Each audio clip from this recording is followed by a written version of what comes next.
السلام علیکم ناظرین، روشن پاکستان کے چینل سے میں ہوں شفیق شجاعت۔ ناظرین، اس وقت ہم موجود ہیں ایک ایسی شخصیت کے ساتھ جنہوں نے سماجی حوالوں سے اپنی پہچان آپ بنائی، سیاست کے میدان میں آئے تب بھی فتح ان کا مقدر ٹھہری۔ آپ سابقہ ناظم بھی رہ چکے ہیں اور اس کے علاوہ سماجی حلقوں میں آپ کا ایک نام ہے۔ آپ ایک ایڈوکیٹ بھی ہیں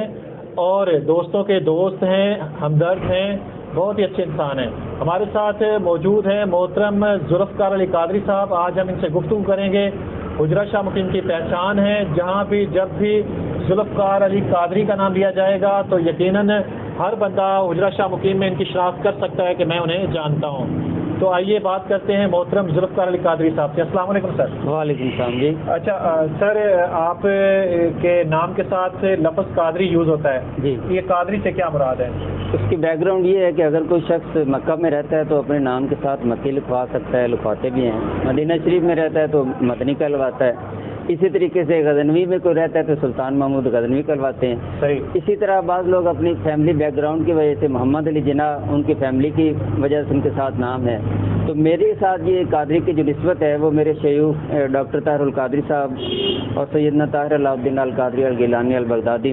ان کا میں دستبیعت ہوں، اور ان کی نسبت سے غوث اعظم سیدنا عبد القادر جیلانی رضی اللہ عنہ کا جو اسپرچول ایفیلیشن ہے یہ اس حوالے سے۔ اچھا، ایک وقت تھا کہ پاکستان عوامی تحریک اور آپ کا نام ایک دوسرے کے لیے لازم و ملزوم تھے۔ جی، اب بھی آپ کی ہمدردیاں اور آپ کی جو سیاسی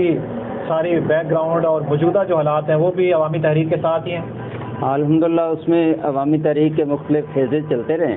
کیونکہ عوامی تحریک روٹین کی جو پولیٹیکل پارٹی نہیں ہے، بلکہ ہم ریفارمز کے لیے ہماری تحریک ہے، اور ہم اس ملک میں جو گلا سڑا اور فرسودہ نظام ہے جو کچھ نہیں دے پایا 75 ایئرس میں، اور پہلے جو ہے یعنی بعض وقتوں میں ملٹری ڈکٹیٹرشپ چلتی رہی ہے، اور اب جو ہے وہ دو دھڑوں کی شکل میں سول ڈکٹیٹرشپ کا راج ہے، اور موجودہ جو حکومت ہے وہ بھی ان کی باقیات اور ان کے ہی ساتھ جو دو مسلے تھے انہیں ملا کر ملغوبہ بنایا گیا ہے۔ تو یہ بھی ڈیلیور نہیں کر سکے، بلکہ جو پاکستان کا جو اس وقت پولیٹیکل سسٹم ہے وہ ڈیلیور کر ہی نہیں سکتا۔ تو اس لیے پاکستان عوامی تحریک جو ہے وہ اس سسٹم کی تبدیلی کی تحریک ہے، اور اس کے لیے پہلے بھی ہماری اسٹرگل تھی، اب بھی ہم انشاءاللہ اس کے لیے اسٹرگل کر رہے ہیں۔ اچھا سر، یہ فرمائیے کہ ڈاکٹر طاہر القادری صاحب میں ایسی کیا بات آپ کو خاص اچھی لگی جس کی وجہ سے آپ نے اپنا سب کچھ انہی کے لیے وقف کر دیا؟ ہر دور میں اللہ رب العزت کسی نہ کسی شخصیت کو نوازتا ہے، تو مختلف ادوار میں اسی طرح یعنی ڈاکٹر طاہر القادری صاحب کی جب قربت نصیب ہوئی انہیں سنا،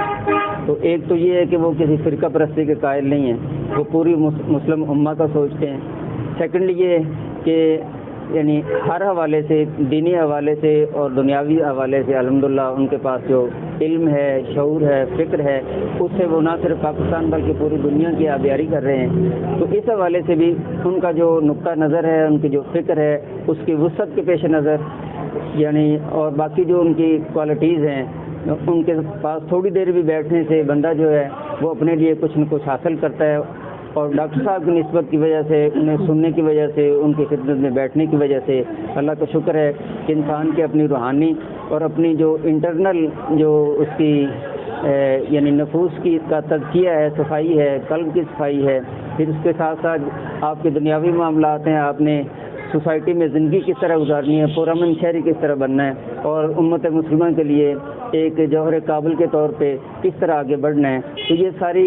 کوالٹیز جو ان میں ہیں اور انہوں نے آگے شفٹ بھی کیے ہیں، کر رہے ہیں، اور امت مسلمہ کے لیے بہت بڑا اثاثہ ہے، تو میں بھی ان کے خوشہ چینوں میں سے ایک ہوں۔ اچھا، یہ فرمائیے کہ ہمارے ملک کے یعنی وطن عزیز میں بہت سے اور بھی اسلامی لیڈر ہیں، عالم دین ہیں، محترم طاہر القادری صاحب کے علاوہ کوئی دوسرا لیڈر جسے آپ لائک کرتے ہوں؟ جو بھی خلوص نیت کے ساتھ یعنی امت مسلمہ کی انسانیت کی خدمت کر رہا ہے، ہم سب کو چاہتے ہیں، اور جس وقت بھی کوئی موقع ملتا ہے تو انہیں سنتے بھی ہیں، اپریشیٹ بھی کرتے ہیں، اور ان کی اچھی باتوں پہ عمل بھی کرتے ہیں۔ اس وقت بھی مختلف شخصیات جو ہیں، مولانا طارق جمیل صاحب ہیں، وہ اسٹرگل کر رہے ہیں، دوسرا جماعت اسلامی کے اپنے کیا نام ان کا امیر صاحب جو ہیں سراج الحق صاحب ہیں، وہ اپنی اسٹرگل کر رہے ہیں. اس طرح بیسیوں باقی جو لوگ ہیں جو پازیٹیولی امت مسلمہ کو لے کے آگے چل رہے ہیں، تو ہم ان کے قدردانوں میں سے ہیں. تو اچھا، آپ نے پچھلے ادوار میں بلدیاتی اداروں میں حصہ لیا اور کامیاب بھی ٹھہرے. آنے والے دنوں میں کیا آپ کا ارادہ ہے دوبارہ بلدیاتی الیکشن میں حصہ لینے کا؟ اس وقت ملک کی صورتحال یہ ہے کہ جسٹ یہ سپریم کورٹ اور ہائی کورٹس کے رویے کی وجہ سے یا ان کی طرف سے فورس کرنے کی وجہ سے جو سول گورنمنٹس ہیں وہ بلدیاتی معاملات کا نام لیتی ہیں. ایکچولی جو ذمہ داری ہے وہ سویلین حکومت کی ہے کہ وہ بلدیاتی ادارے بنائیں اور جو اپنا اختیارات ہیں انہیں نچلی سطح تک لے کر جائیں. لیکن بدقسمتی سے کہ ہمیشہ یعنی یہ ڈکٹیٹرشپ کے دور میں، مارشل لاؤ کے دور میں بلدیاتی انتخابات جو ہوتے رہے اور بلدیات کو آگے گراس روٹ لیول تک پھیلایا گیا. اس سے پچھلا جو دور تھا جنرل مشرف صاحب کا، انہوں نے بہت اچھا بلدیاتی نظام دیا. گو کہ اس میں کچھ خامیاں بھی تھی، لیکن اس کے باوجود جو ہے وہ اختیارات نچلی سطح تک ڈلیور ہوئے، لوگوں کے کام ان کے دہلیز تک پہنچنا شروع ہو گئے. اور اس کے بعد جو ہی نام نہاد ہماری سیاسی قیادت آتی ہے تو وہ بلدیاتی اداروں پہ بین کر دیتی ہے. اس کی وجہ یہ ہے کہ یہ سسٹم جو ہے وہ ڈلیور نہیں کرتا. اس میں جو M N As M P As ہیں، ٹھیک ہے، وہ جو فنڈز اور جتنی لوٹ مار ہوتی ہے اور جتنا انہوں نے آگے معاملات کرنے ہوتے ہیں، اس کی وجہ سے انہیں جو ہے نا وہ سپورٹ کرنے کے بلدیاتی نظام کا جو تیا پانچا کر دیتے ہیں. اور یہی صورتحال یہ کہ موجودہ گورنمنٹ جو ہے 3.5 سال ہونے کو ہیں اور ابھی تک ڈے نائٹ یہ نہیں پتہ چلتا کہ گورنمنٹ آ رہی ہے یا گورنمنٹ جا رہی ہے. تو دوسری یہ ہے کہ کتنی بدقسمتی کی بات ہے اور پاکستان کے جو پولیٹیشینز ہیں اور یہاں کی جو سیاست ہے اتنی اخلاقی گراوٹ میں جا چکی ہے کہ اس وقت جو ہے وہ دیکھنے کو آپ کو صرف یہ ملتا ہے کہ فلاں گروپ کی ویڈیو آ گئی ہے جی، فلاں کی آڈیو آ گئی ہے جی، فلاں پارٹی کی ویڈیو آ گئی ہے، فلاں لیڈر کی آڈیو آ گئی ہے. اللہ ماشاء اللہ اس حمام میں تقریباً طور پہ سارے ہی ننگے ہیں اور بڑے بڑے نام، اور انہیں شرم اور حیا بھی نہیں آتی کہ اتنی ان کے سکینڈلز آ چکے ہیں. اس کے باوجود نہ ان کے لیڈران انہیں تبدیل کرنے کے لیے تیار ہیں، وہی آگے سپوکس پرسن بن رہے ہیں. یہ پاکستانی قوم کو انہوں نے کیا دی ہے؟ یعنی یہ اس وقت یعنی اتنی غلیظ قسم کی جو سیاست اور سیاسی زبان اور سیاسی سینیریو پیش کر رہے ہیں، تو لہٰذا یہ سارے کے سارے یعنی ملک کو دیوالیہ کر رہے ہیں. اخلاقی طور پر بھی دیوالیہ کر رہے ہیں، مالی طور پر دیوالیہ انہوں نے کر دیا ہے. اور جتنی دیر تک پاکستانی قوم، پاکستانی نوجوان جو ہے وہ اپنے آپ کو ان سے خبردار کرتے ہوئے نہ اٹھیں گے اور نئے پاکستان جسے قائد اعظم اور محمد علی جناح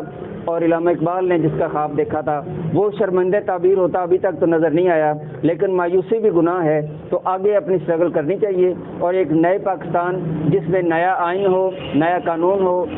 یعنی سپریمیسی آف کانسٹیٹیوشن ہو اور رول آف لا کا معاملہ. میں آپ کی بات کاٹ رہا ہوں. محترم طاہر القادری صاحب اور عمران خان نے مل کر جد و جہد کی تھی، آپ کو یاد ہوگا. جی جی. اور پھر کیوں ان کے فاصلے کیوں بڑھے؟ ظاہر یہ دونوں بھائی بھائی بنے تھے، تو اب تو چاہیے تھا نا کہ محترم ڈاکٹر طاہر القادری صاحب کو ان کی رہنمائی کرتے اور اپنے جو تجربات ہیں وہ ان کے ساتھ شیئر کرتے. اس میں یہ کہ جس وقت ڈاکٹر صاحب نے اسٹرگل شروع کی تو ان کا جو نقطہ نظر تھا، وہ ان کا جو ایجنڈا تھا وہ یہ تھا کہ پاکستان کے اس پولیٹیکل سسٹم کو چینج کیا جائے اور ایک نیا سسٹم دیا جائے تاکہ ملک کے حالات سدھر سکیں. اس کے ساتھ پی ٹی آئی بھی شامل ہوئی، باقی لوگ بھی اپنے طور پر انفرادی طور پر شامل ہوتے رہے. جب اسٹرگل شروع ہوئی اور اسٹرگل اپنے منطقی انجام تک پہنچی تو جو یعنی ایسی ہڈن فورسز جو ہیں ان کی طرف سے وہی تھی ڈیمانڈ کہ یہی سسٹم کو آگے جو ہے نا وہ چلایا جائے گا.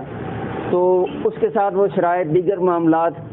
تو پیٹ نے وہ نہ قبول کیا نہ کر سکتی تھی اور نہ ہی آگے ہمارا یہ مسئلہ نظر تھا. جبکہ خان صاحب نے اپنے نقطہ نظر سے، اپنی مینیفیسٹو سے یو ٹرن لیتے ہوئے الیکٹیبلز کی سیاست کو دوبارہ اپنایا جو ہم نہیں کرنا چاہتے تھے. جو لوگ ملک کے یعنی لیے نقصان دہ ہیں انہیں دوبارہ الیکٹیبلز کو ساتھ لے کے آج جو حشر الیکٹیبلز نے ان کا کیا ہے وہ سب کے سامنے ہے. لہٰذا عمران خان صاحب نے اسی گلے سڑے نظام کو یو ٹرن لے کے اپنایا. پیٹ وہ نہیں اپنا رہی تھی، نہ اس نے اپنانا تھا، اس لیے ہمارے فاصلے بڑھے. لیکن ہم نے انہیں پورا موقع دیا تھا کہ اگر انہیں یعنی کسی قسم کا یہ ہے کہ ہم چینج کر سکتے ہیں تو 3.5 سال میں ہم نے ان کے خلاف کوئی ایجیٹیٹ نہیں کیا، دیگر معاملات نہیں کیے. ایون کہ سانحہ ماڈل ٹاؤن کے حوالے سے انہوں نے بینیفٹس بھی اٹھائے مختلف جگہوں پہ نام لے کر، اور اب 3.5 سال ہونے کو ہیں تو سارے ماڈل ٹاؤن کے جو 100 کے قریب جو لوگ انجرڈ تھے اور جن کی زندگیاں برباد ہو گئیں، اور 14 جو شہید ہوئے، اور پوری دنیا نے لائیو جو ہے ان کی شہادت کو اور ان کے ظالمانہ حکومت کے ان اعمال کو دیکھا، لیکن اس کے باوجود جو عمران خان صاحب ہیں اور ان کی کیبنٹ ہے، ٹیم ہے، بارہا ان سے کہہ چکے ہیں، لیکن اس کے باوجود انہوں نے اس کا جو ہے نا یعنی کسی قسم کا احتساب یا انہیں ان کے منطقی انجام تک پہنچا اور انصاف فراہم نہیں کر سکے، تو یہ انصاف صرف نام رکھ لینے سے تو انصاف نہیں ہو جاتا، اس کے لیے ایک پورا سینیریو چاہیے، پوری ویل پاور چاہیے، پوری آپ کے ساتھ ٹیم چاہیے، پوری فکر چاہیے اور سوچ چاہیے، جو کہ اس حکومت میں ہمیں نظر نہیں آتی۔ اچھا، بحیثیت وکیل آپ خود کو کس سٹیج پہ کھڑے دیکھتے ہیں؟ کسی بھی شعبے کا شخص اور بطور خاص وکیل بھی وہ اپنے آپ کو یہ نہیں ڈکلیئر کر سکتا کہ میں کمپلیٹ ہو چکا ہوں، بلکہ انسان جو ہے وہ اپنی گود سے اور گور تک جو ہے اس کا سفر جو ہے وہ ایک بطور طالب علم جاری رہتا ہے۔ تو مجھے تقریباً 15-16 سال ہو گئے ہیں اس فیلڈ میں، اور اللہ کا شکر ہے کہ آگے ڈے بائی ڈے کوشش کر رہے ہیں کہ اپنی امپروومنٹ کے لیے۔ محترم ذوالفقار قادری صاحب، آپ کا ذہن دینی، رجحان دینی، سوچ دینی، اور کہا جاتا ہے کہ جو موجودہ وکالت ہے اس میں جھوٹ نہ بولا جائے، اس میں کلائنٹ سے غلط بیانی نہ کی جائے، تو وکالت کرنا مشکل ہوتا ہے، تو آیا یہ میری بات جو ہے کسی حد تک درست ہے؟ آپ کی بات بالکل درست ہے، اور یہ بھی میں پھر وہیں سے بات کروں گا کہ بدقسمتی سے 75 ایئرس میں ہماری عدلیہ نے، ہمارے وکلاء نے، ہماری بار کونسلز نے اور ہمارے لا ڈپارٹمنٹ نے، یعنی جو ہمارا مربجہ قانون ہے جو 200 سال پہلے انگریز نے نافذ کیا، وہی سسٹم چل رہا ہے، اور اس میں چاہیے تھا کہ پاکستان کا جو سپریم لا ہے جسے قرآن پاک مانا جاتا ہے، تو اس سپریم لا کے تحت جو ہے آگے جو ہے نا اسے از سر نو تشکیل دیا جاتا، لیکن بدقسمتی سے اسی نظام کے تحت ہم چلنے کے لیے مجبور ہیں۔ تو اس میں میری کوشش یہ ہوتی ہے کہ جس کیس کے بارے میں مجھے یہ پتہ چلے کہ یہ قاتل ہے، اس نے ڈکیتی کی ہے، اس نے ریپ کیا ہے، یا دانستہ طور پہ یعنی وہ ایک یوں سمجھے کہ گناہگار شخص ہے، یعنی جس کی وکالت کے لیے آئے ہیں، تو میری کوشش ہوتی ہے کہ میں ایسے کلائنٹ کو ریفیوز کر دوں، اور میری موسٹلی کوشش ہوتی ہے کہ جو مظلوم ہیں، داد رسی کے قابل ہیں، جن کے ساتھ ظلم ہوا ہے، زیادتی ہوئی ہے، تو ان کے لیے میں اپنی اسٹرگل کروں۔ اس کے لیے یہ میرے پاس چوائس ہے، بجائے یہ کہ میں ایک قاتل کو، ایک شرابی کو، ایک ریپسٹ کو ولی اللہ ڈکلیئر کرتا پھروں، ٹھیک ہے، اس کے بجائے یعنی اسے ریفیوز کر دینا، میں اس پہ میں اپنے ضمیر کے مطابق مطمئن ہوتا ہوں۔ باقی رہا مسئلہ جھوٹ کا یا دیگر معاملات کا، وہ جس قسم کا کیس لے کے آتا ہے کوئی، تو اس نے جو اس کے سرکمسٹانسز بتانے ہوتے ہیں اس کے مطابق ہم نے قانون کے مطابق ان کی رہنمائی کرنی ہوتی ہے۔ باقی اللہ تعالیٰ مہربانی فرمائے، اگر کوئی غلط بیانی کر رہا ہے تو اس کا رسپانسبل وہ خود ہے۔ اچھا سر، ایسے نوجوان جو وکالت کے شعبے کو اختیار کرنا چاہتے ہیں، وکیل بننا چاہتے ہیں، آج کل وہ کالج میں تعلیم حاصل کر رہے ہیں، وہ بڑے ہو کے وکیل بننے کے خواب دیکھتے ہیں، آپ کیا سمجھتے ہیں کہ غریب گھرانے کا جو بچہ ہے وکالت کے میدان میں آ کے وکالت کی تعلیم مکمل کر کے آسانی سے کامیاب وکیل بن سکتا ہے؟ بالکل جی، اس میں انکریجنگ جو بندے کا ایٹیٹیوڈ ہونا چاہیے،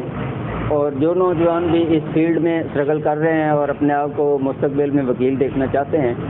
تو ہر دور میں اچھائی اور برائی اس کے دونوں پہلو موجود ہوتے ہیں، اور کسی بھی شعبے کو دیکھ لیں تو اس میں اگر نیگیٹو ہے تو اس میں پازیٹیو بھی ہے۔ تو نوجوان وکلاء کے لیے بڑے اچھے موقع اس فیلڈ میں موجود ہیں، اس کی بہت ساری برانچز ہیں، اور جو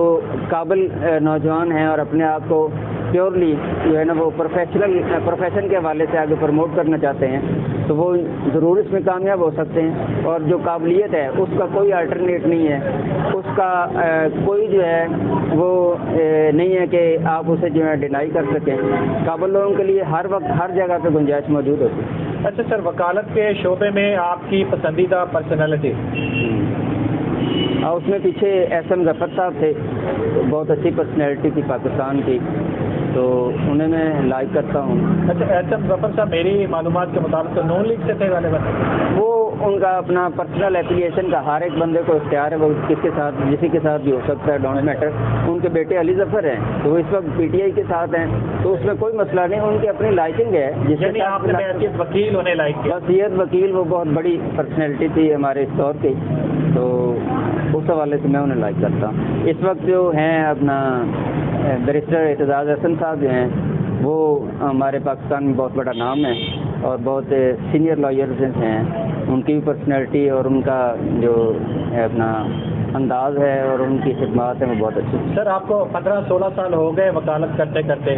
تو کبھی کوئی ایسا کیس آیا جو جیت کر بہت زیادہ خوشی ہوئی ہو؟ ویسے تو کیونکہ دو لوگ ہوتے ہیں، ایک نے جیتنا ہوتا ہے ایک نے ہارنا ہوتا ہے، ٹھیک ہے، تو اس میں ایک ریپ کے ساتھ ایک بی بی کے ساتھ زیادتی ہوئی تھی، تو میرے جو کلائنٹ تھا وہ میں اس کا کورٹ کی طرف سے میرا تعین ہوا تھا وکالت کے لیے، اس کے بعد اتنے اخراجات میں نہیں تھے کہ وہ فیس دے سکتا، تو میں نے پوری فائٹ کی اور اللہ کا شکر ہے کہ جو ظالم تھے انہیں ان کے انجام تک پہنچایا۔ اس موقع پہ مجھے بہت خوشی ہوئی تھی کہ میں نے اپنا گول اچیو کیا اور مظلوم کو جو ہے نا اس کا حق دلایا۔ اچھا، کبھی ایسا ہوا کہ کوئی کیس جیتتے جیتتے آپ ہار گئے ہوں اور اس کا دکھ؟ وہ تو ہوتا رہتا ہے، یعنی بندہ لوز بھی کرتا ہے، بندہ جیتتا بھی ہے، تو وہ فار دا ٹائم بینگ ہوتا ہے، وقتی طور پہ ہی، ٹھیک ہے، تو ایسا کوئی معاملہ نہیں ہے، یعنی ایک پروسیس ہے، وہ چلتا رہتا ہے الحمدللہ۔ سر فیوچر کے کیا ارادے ہیں آپ کے؟ فیوچر کے اللہ کا شکر ہے کہ اللہ پاک نے جو زندگی عطا فرمائی ہے اس میں کوشش یہ ہے کہ پازیٹیولی اپنے آپ کو آگے جو ہے وہ پروموٹ کیا جائے، اور اس میں بطور خاص یعنی شعبہ وکالت کے حوالے سے جو میرا عزم ہے، ارادہ ہے اور میرا پریکٹیکلی عمل بھی ہے کہ میں کوشش کرتا ہوں کہ کوئی اگر میرا کلائنٹ نہیں بھی ہے تو اسے جس وقت بھی یعنی قانونی مشاورت کی ضرورت ہوتی ہے، رہنمائی کی ضرورت ہوتی ہے، تو فری فار کاسٹ بھی میں لوگوں کی جو سروسز انہیں دیتا ہوں، اور ویسے بھی مفاد عامہ کے لیے اور ہیومن رائٹس کے لیے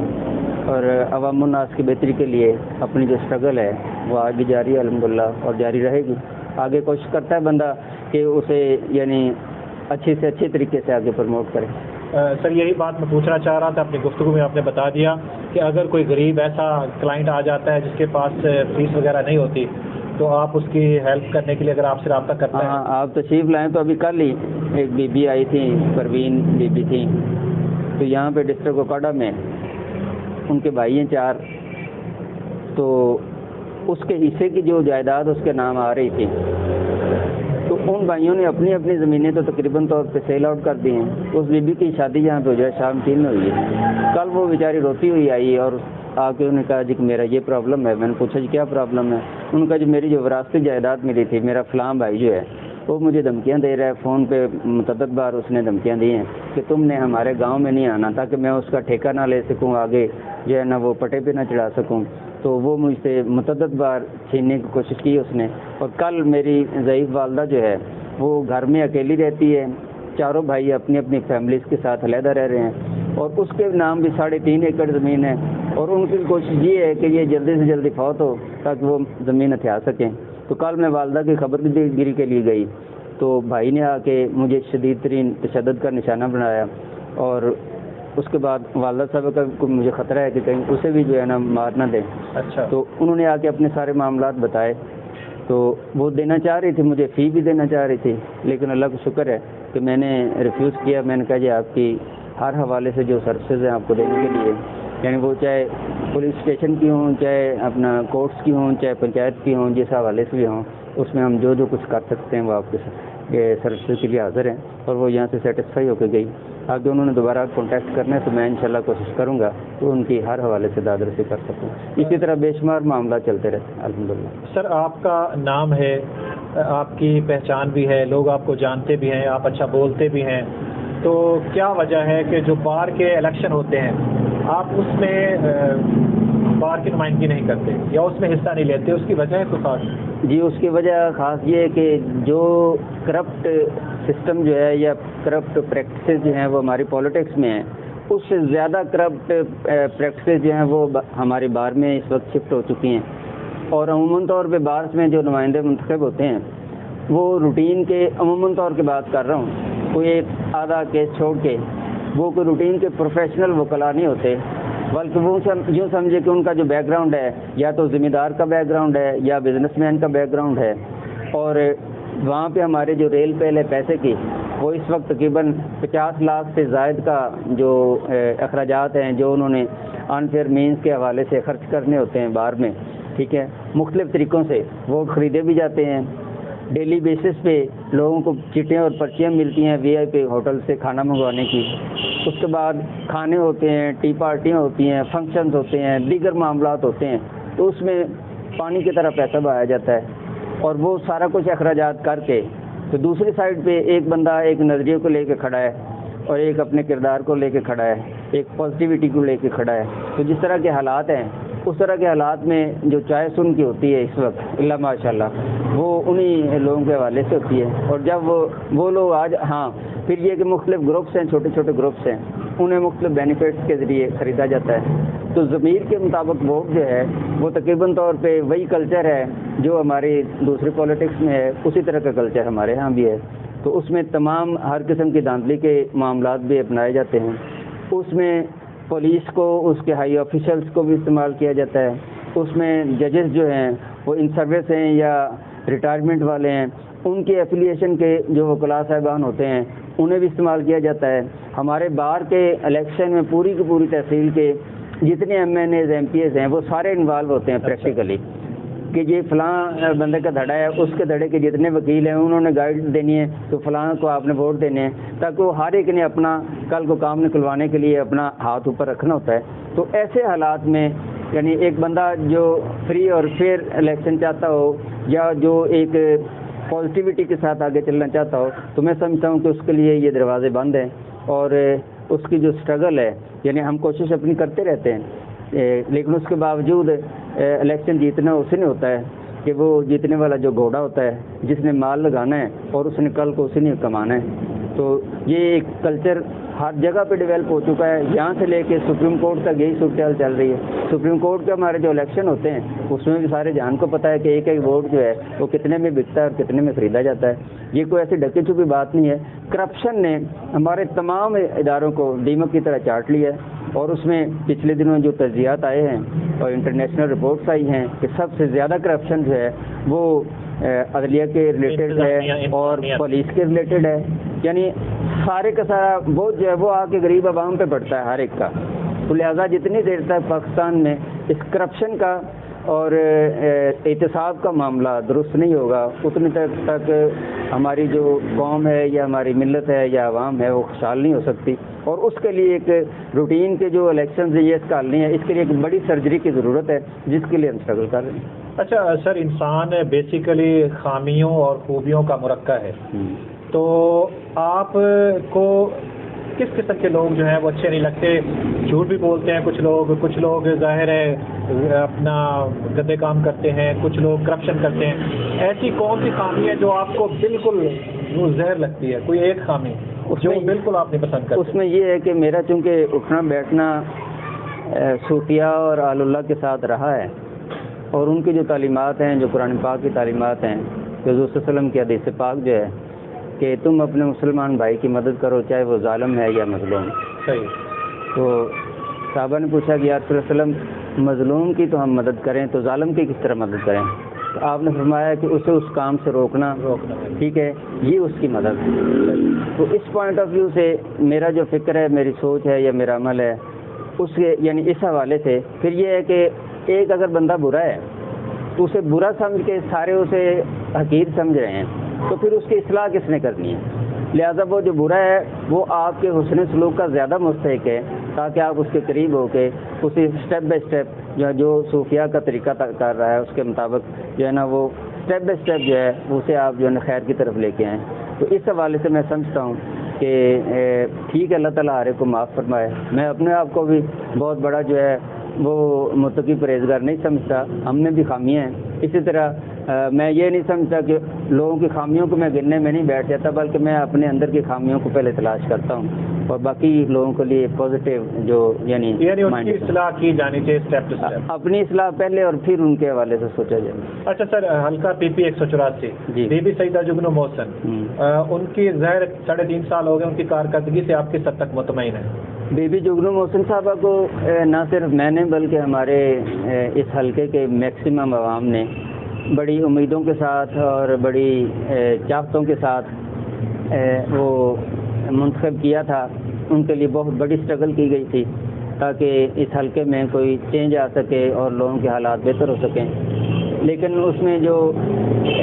الیکشن سے پہلے کی سچویشن تھی، ان کا کردار، ان کا عمل، ان کی سوچ، ان کی فکر، ان کا اٹھنا بیٹھنا، میل ملاقات، ان کے ویوز، ان کی پریس کانفرنسز اور ان کے خطابات جو تھے وہ اس کا ایک پہلو تھا، اور جو ہی الیکشن جیتے ہیں اور اس کے چند دنوں بعد ہی ان کی پرسنالٹی کا، شخصیت کا دوسرا پہلو سامنے نظر آ گیا، جو ایک بگ لاٹس کا ہوتا ہے، وہ بھی انہی گھرانوں سے تعلق رکھتی ہیں جو بگ گنز اور بگ لاٹس ہیں، ٹھیک ہے۔ انہوں نے ایک اپنی یوں سمجھیں کہ لوگوں کو جو ہے نا وہ وقتی طور پہ لبھانے کے لیے وہ سارا رویہ اختیار کیا، بعد میں انہوں نے بھی وہ دقیانوسی طریقہ اختیار کیا کہ اپنے ایک نمائندے کو یا اپنے ایک ملازم کو انہوں نے کہا کہ اسی کے پاس یہ سارے اختیارات ہیں، نہ کوئی بندہ ان سے مل سکتا تھا، نہ مل سکتا ہے، نہ کسی کی ان کے ساتھ رسائی ہے، بس ٹھیک ہے جی آپ ان کے ساتھ رابطہ کریں فلاں کے ساتھ، ٹھیک ہے۔ نہیں سر، انہوں نے کام تو کروائے ہیں، تو کام جو کروائے ہیں وہ اتنے کام نہیں کروا سکے۔ باقی یہ ہے کہ جو حلقے میں ان کی پریزنس جو ہے اس کی وجہ سے بھی بہت سارے لوگ جو ہیں وہ نالاں ہیں، کیونکہ لوگوں کو جو مسائل پڑتے ہیں وہ جو اس وقت جو بیرون ملک بیٹھی ہیں، اس وقت جو لاہور بیٹھی ہیں، ان کا فون ہی نہیں چل رہا، وہ آ ہی نہیں رہی، تو لوگوں کے بہت سارے مسائل جو ہیں، معاملات جو ہیں وہ ایک اپنے m n a m p a کے ریلیٹڈ ہوتے ہیں، تاکہ وہ آگے مختلف جو ادارے ہیں رابطے میں رہنا چاہیے، کانٹیکٹ میں رہنا چاہیے۔ تو اس حوالے سے اس وقت ان کی جو یعنی ایک پاپولیرٹی تھی اس کا گراف بہت زیادہ نیچے آیا ہے۔ محترم سید رضا علی گیلانی صاحب نے اپنے رویے میں بڑی چینجنگ لائے ہیں وہ، اور آپ کیا دیکھتے ہیں؟ آپ سیاست کے میدان میں ظاہر ہے گہری نظر رکھتے ہیں، تو آپ کے خیال میں آنے والے دنوں میں سید رضا علی گیلانی کو آپ جیتتا ہوا دیکھ رہے ہیں؟ سید رضا علی گیلانی صاحب انتہائی پرکشش پرسنالٹی ہیں، اور انہوں نے اپنے سیاسی میدان میں بڑی اسٹرگل کی ہے، یوں سمجھیں کہ گراس روٹ لیول تھے۔ میں اپنی جنون کونسل میں نائب ناظم تھا اور وہ اپنے جنون کونسل میں ناظم کے طور پہ الیکٹ ہوئے، اس کے بعد گریجولی انہوں نے اپنا سفر طے کیا ہے، اور انسان کو سیکھنے کا موقع ملتا ہے، اس میں بہت سارے یعنی ڈیولپمنٹس اور بہت ساری اصلاح کی گنجائش بھی ہوتی ہے۔ تو جس طرح آپ فرما رہے ہیں کہ انہوں نے کافی پازیٹیو ان کے اندر چینجز ہیں، تو یہ قابل تحسین ہے۔ اور جو پچھلا دور تھا، موجودہ دور جو ہے وہ اس وقت اتنی تیزی اور سپیڈ کے ساتھ آگے چل رہا ہے کہ موجودہ جنریشن جو ہے وہ پچھلا انداز کبھی بھی برداشت نہیں کر سکتی۔ تو اگر اپنا وہ رویہ انہوں نے چینج کیا ہے، آگے لوگوں کو میکسیمم جو ہے وہ سروسز دیں گے، لوگوں میں موجود رہیں گے، ان کے دکھ سکھ میں موجود رہیں گے، تو پھر یقینی طور پہ وہ اپنا کھویا مقام حاصل کر سکتے ہیں۔ سر، آپ نے ہمارا چینل روشن پاکستان وتھ شفیق شجاعت دیکھا، اس کے بارے میں آپ کیا کہیں گے؟ مجھے بہت خوشی ہوئی کہ آپ جیسے ینگز جو ہیں جو ایک فکر رکھتے ہیں، سوچ رکھتے ہیں، اور آپ کی بھی اسٹرگل کی ایک پوری یعنی ہسٹری ہے، اور آپ نے ہمیشہ جو ہے وہ ہیومن رائٹس کے لیے بطور خاص اور سوشل سروسز کے لیے اپنے آپ کو وقف کیے رکھا، اور اس چینل کو جو آپ نے اسٹیبلش کیا ہے، تو یہ ایک تو اس کے نام کی نسبت سے بھی روشن پاکستان کے حوالے سے یعنی اندھیروں سے اجالوں کی طرف آپ نے سفر شروع کیا ہے، تو میں سمجھتا ہوں کہ یہ خوش قسمتی ہے ہمارے علاقے کی کہ آپ جیسی پرسنالٹی اسے آگے پروموٹ کر رہی ہے، ڈیولپ کر رہی ہے۔ تو یہ لوگوں کے مسائل اور معاملات جو ہیں انہیں اور نوجوان نسل کو آگے روشنی دکھانے کے لیے آپ کی بہت بڑی اسٹرگل ہے، بہت بڑی کنٹریبیوشن ہے، اور میری دعا ہے کہ اللہ رب العزت جو ہے وہ آپ کے اس چینل کو اور آپ کو دوام بخشے اور آگے کامیابیاں آپ کو عطا کریں۔ سر، میں چاہوں گا کہ آخر میں آپ ہمارے ناظرین کے نام، اپنے دوستوں کے نام کوئی پیغام دینا چاہیں۔ اس میں میری یہی گزارش ہوگی کہ دنیا میں محدود مدت کے لیے اللہ رب العزت نے ہمیں بھیجا ہے، تو اس میں اپنے آپ کو ایک تو پازیٹیو مائنڈیڈ رہیں، اور دوسرا یہ ہے کہ جتنی بھی زندگی میں میسر آئی ہے، جتنی صلاحیتیں میسر آئی ہیں، اس میں خیر کے لیے اپنی کوشش کرتے رہیں، اور نیگیٹیوٹی کی وجہ سے پازیٹیوٹی جو ہے اس کے لیے کوشش کرتے رہیں. اور اس وقت جتنے گمبھیر حالات ہیں نیشنل سطح پہ انٹرنیشنل سطح پہ پوری دنیا میں گلوبلی جو ہے وہ مختلف اس وقت جو ہے وہ انٹرنیشنل پولیٹکس جو ہے وہ چینج ہو رہی ہے اور انٹرنیشنل بلاکس بن رہے ہیں. تو اس حوالے سے پاکستان کو بہت بڑا رول پلے کرنا ہے فیوچر میں. تو اس میں ہمارا اپنے ملک میں استحکام ہوگا, اس میں اخلاقی استحکام بھی ہے, اس میں سیاسی استحکام بھی ہے, اس میں معاشی استحکام بھی ہے. تو اس میں جو شخص جس جگہ پہ موجود ہے وہ کوشش کرے کہ وہ اپنا رول جو ہے یعنی ہر فرد ہے ملت کے مقدر کا ستارہ کے پیش نظر کہ اپنا اپنا رول جو ہے وہ اچھے انداز میں ہم پلے کر سکیں انسانیت کے لیے بھی ملک کے لیے بھی, تاکہ جس وقت ہم واپس جائیں اپنے اللہ اور اللہ کے رسول کی بارگاہ میں تو کوشش یعنی اس میں ایک یوں سمجھیں کہ کامیابی کے ساتھ ہم واپس لوٹ رہے ہوں. اور یہی میرا پیغام ہے سب کے لیے. ناظرین, آپ نے محترم ذوالفقار علی قادری ایڈوکیٹ صاحب کا انٹرویو دیکھا سنا, آپ کو کیسا لگا؟ اگر اچھا لگا تو اس ویڈیو کو لائک کیجئے, کمنٹ میں کچھ نہ کچھ ضرور کہیے. ہمارے چینل پہ نئے آنے والوں سے گزارش ہے کہ ہمارے چینل کو سبسکرائب کیجئے, ساتھ ہی بیل آئیکن کا بٹن ضرور دبائیے تاکہ ہماری ہر آنے والی نئی ویڈیو آپ تک بآسانی پہنچ سکے. شفیق شجاعت کو اجازت دیجیے, ملتے ہیں کسی اور کے ساتھ. اللہ نگہبان, اللہ حافظ.